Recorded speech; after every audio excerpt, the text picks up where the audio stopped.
अस्सलामुअलैकुम। आज हम ढेरों मूंगफली छील सकते हैं सिर्फ इन कांटों की मदद से।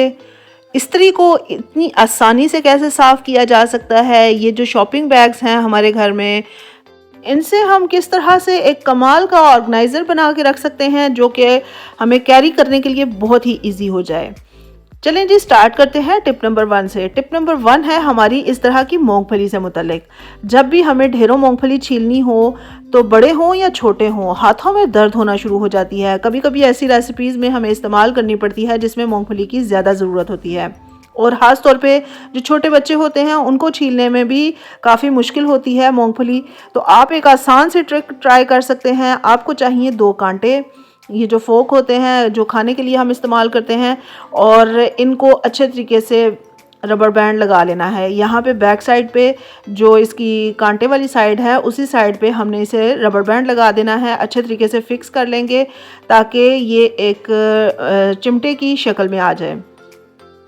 टाइटली रबर बैंड लगाएंगे तो फिर ये एक चिमटे की शक्ल में आ जाएगा, और जिसकी वजह से हमारा काम बहुत आसान हो जाएगा। ढेरों मूंगफली आसानी से छील सकते हैं, किसी भी टूल की ज़रूरत नहीं पड़ेगी। इसी तरह इस फोक से हम चिमटे का काम भी ले सकते हैं कि अगर चिमटा घर में मौजूद ना हो तो इसको हम चिमटे के तौर पे भी इस्तेमाल कर सकते हैं। इसकी ग्रिप काफ़ी अच्छी होती है। अगर चिमटा वगैरह अवेलेबल ना हो तो ये एक परफेक्ट चिमटे का भी काम कर सकता है बहुत ही आसानी से। और यहाँ पर तो मैं आपको मूंगफली छील के दिखाऊंगी और कितनी आसानी से हमारा काम हो जाएगा, और आपको आपके हाथों में दर्द भी नहीं होगा।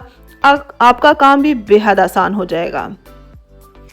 तो जी, हमारा ये जो मूंगफली छीलने के लिए हमने टूल तैयार किया है चिमटों की मदद से, ये रेडी है। अब मैं आपको मूंगफली छील के दिखाती हूँ। बस मूंगफली को इसके अंदर रखना है और इसे प्रेस करते जाना है, वरना हाथों से प्रेस करते हैं ना, जब ज़्यादा मिकदार में छीलनी होती है, थोड़ी बहुत तो छील लेते हैं आसानी से, लेकिन जब ज़्यादा मिकदार में छीलनी होती है तो हाथों में दर्द होना शुरू हो जाता है।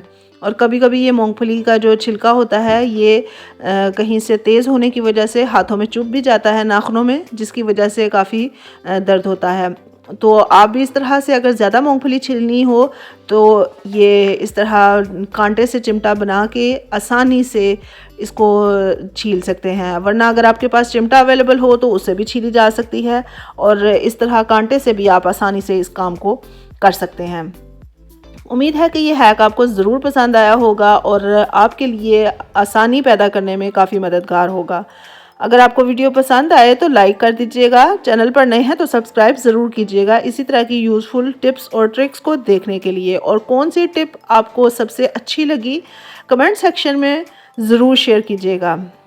तो यहाँ देखें जी, आसानी से मूंगफली छिली जा रही है, और अब आप इस तरह बच्चों को भी तैयार करके दे सकते हैं। बच्चे भी आसानी से मूंगफली छील लेंगे। टिप नंबर 2 देख लेते हैं। कभी कभी इस्त्री की इस तरह की हालत हो जाती है, इस्त्री में के साथ कपड़े जलने की वजह से इस तरह इस्त्री जल जाती है, जिसकी वजह से काफ़ी प्रॉब्लम क्रिएट हो जाती है।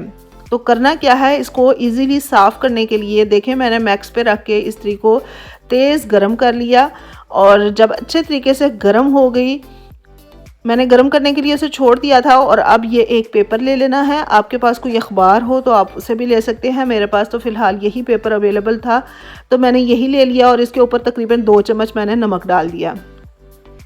और अब इसके ऊपर आपने इस्त्री को फेरते जाना है। थोड़ी देर इस्त्री को फेरेंगे तो फिर आप देखेंगे कि इसकी स्याही जो है वो काफ़ी हद तक कम हो चुकी होगी, और थोड़ा टाइम तो लगेगा। तकरीबन मुझे इतनी ये जली हुई इस्त्री थी तो मुझे तकरीबन 5 मिनट लग गए इसको साफ़ करते हुए, लेकिन इस्त्री बिल्कुल साफ़ हो गई।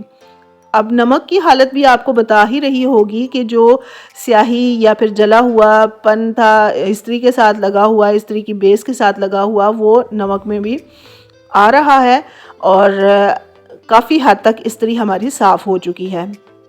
बस इसे अच्छे तरीके से इसी तरह ही नमक के ऊपर रब करते जाएं, और अब आप ये देखें जी, हमारी इस्त्री बिल्कुल साफ़ सुथरी हो चुकी है, और नमक की कंडीशन भी आपके सामने है।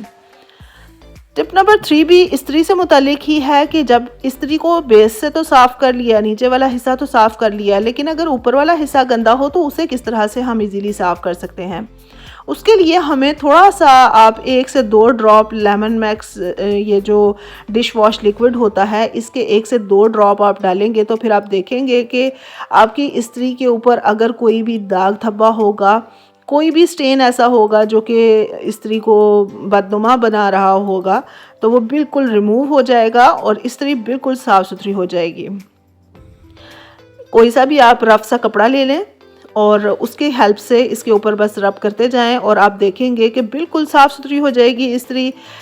तो कैसी लगी आपको ये टिप कि इस्त्री की बेस भी साफ़ कर ली और इस्त्री का ऊपर वाला हिस्सा भी साफ़ कर लिया। तो चलें जी, चलते हैं टिप नंबर 4 की तरफ कि इस तरह के जो बैग्स होते हैं, कभी हम मार्केट से कोई चीज़ परचेज़ करें तो इस तरह के बैग्स हमारे पास आ ही जाते हैं, लेकिन हम समझते हैं कि ये वेस्ट हैं, ये बेकार हैं। लेकिन आज मैं आपके साथ शेयर करूंगी एक ऐसा कमाल का ऑर्गेनाइज़र कि जिसको हम ऑनलाइन भी ख़रीदते रहते हैं और मार्केट से भी हम ऐसे ऑर्गेनाइज़र लेके आते रहते हैं। करना क्या है जी, इस तरह का कोई बड़ा सा थिक मटेरियल का जो कि अच्छा मटेरियल हो, मोटी प्लास्टिक हो, उस तरह का कोई शॉपिंग बैग भी ले सकते हैं आप, वरना आप इसकी जगह पे कोई कपड़ा भी ले सकते हैं। किसी कपड़े के इस्तेमाल से भी आप ये ऑर्गेनाइज़र तैयार कर सकते हैं।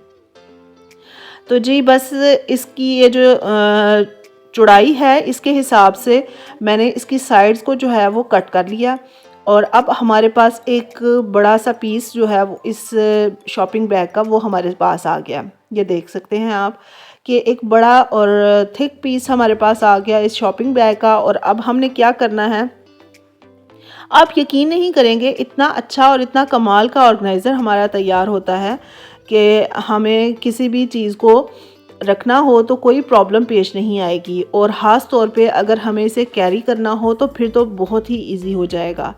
कभी कभी हमें बैग में कोई चीज़ कैरी करनी पड़ती है तो हमें काफ़ी प्रॉब्लम पेश आती है। हम ऐसे ऑर्गेनाइज़र ख़रीदते हैं कि हमारे बैग में सेक्शंस क्रिएट हो जाएं जिसकी वजह से हमारी तमाम चीज़ें एक दूसरे के साथ मिक्स अप ना हो जाएं, जिसकी वजह से मैस ना क्रिएट हो जाए हमारे बैग में।